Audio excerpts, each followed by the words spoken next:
The rain nor sleet nor fear of God can keep us. How does that slogan go, gentlemen? I forget what it is, but nonetheless, we're outside in the rain. It's about the mailman. There you go. Peter Cat just got his Scott Brown jacket on to keep him dry. He is of the Boston Phoenix, and he's a little giddy. Harry Potter's coming out on Friday. Very excited. Yippee.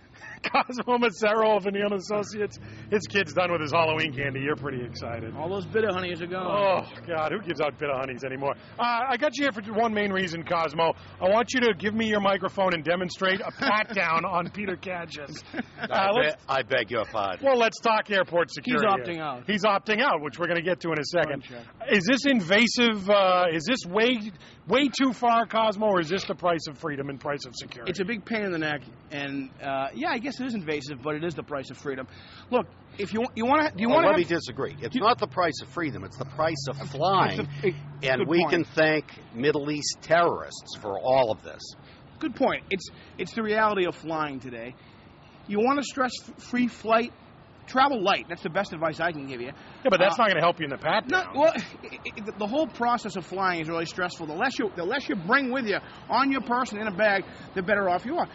Look, I was through the airport a few weeks ago, and I did the body scan. You know what the biggest pain is for me? You got to take your belt off, you got to take your shoes off, and you put your in the. I'm just picturing you with the pants like fading on you, and you're like, "Hey, did you get the shot or not?" Let me tell you something.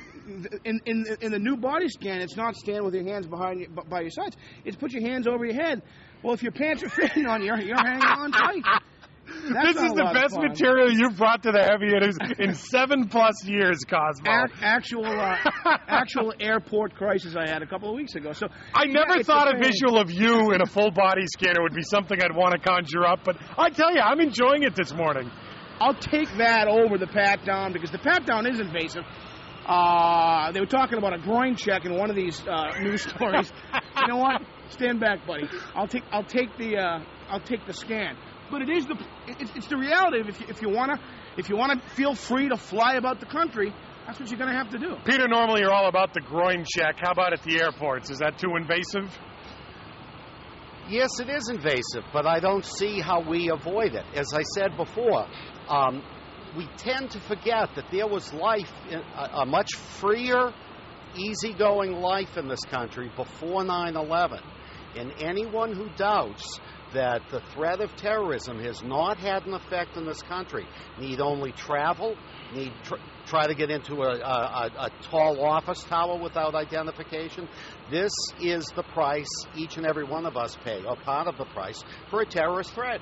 Why do you take your shoes off? Because the guy had a bomb in his shoe. Why do you empty your pockets and all of your belongings? Because guys brought box cutters on an airport. Why do they have a scan? Because you can tape explosives to your body. It's pretty simple. It's a real pain, but it's the reality. Did you feel safer as a result of them checking out your man boobs? I beg your pardon. This is a family show. Yeah, I do feel. I'm withdrawn, Your Honor. I do feel safer because they're taking those extra measures. Now, is it a lot of extra time? Is it a lot of extra hassle? Yeah, it is. But I don't know if we have a choice. So on Wednesday, let's talk rebellion for a second. Next Wednesday, a week from tomorrow, the opt-out group is encouraging you to go to the airport and then say, I'm opting out. They want thousands of people to do to try and jam the airports on the busiest travel day of the year. So these people want to mess up Granny's Thanksgiving. For Granny and Aunt Hilda and Uncle Roger and all these people traveling. I mean, from a civil disobedience point of view, it makes a lot of sense. It's very impolite, though.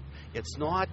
So is a groin pat down. I'm glad you said civil disobedience because I think that's what they think they're doing. It's actually uncivil disobedience. Yeah, hey, you know what? Screw the guy behind you and the guy in front of you.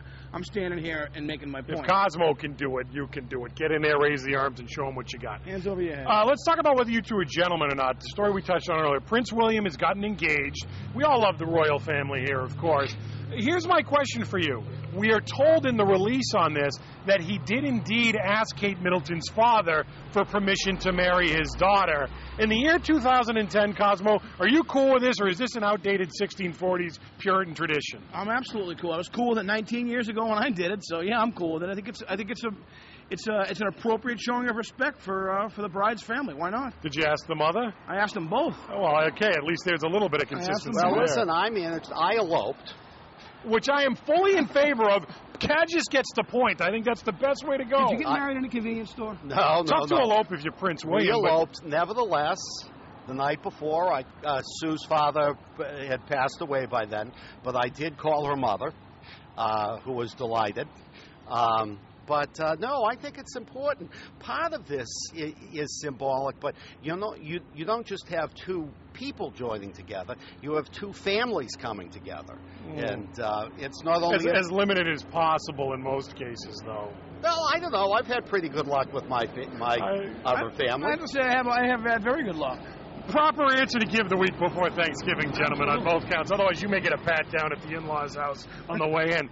Lastly, I got 30 seconds. The Beatles are finally going to be on iTunes, we're told. Cosmo, what's the first song you're going to download when this deal goes through? The first Beatles song I ever heard as a kid, I'm Down. Great song. Great, quick, 2 minutes and 10 seconds. How's that one roll?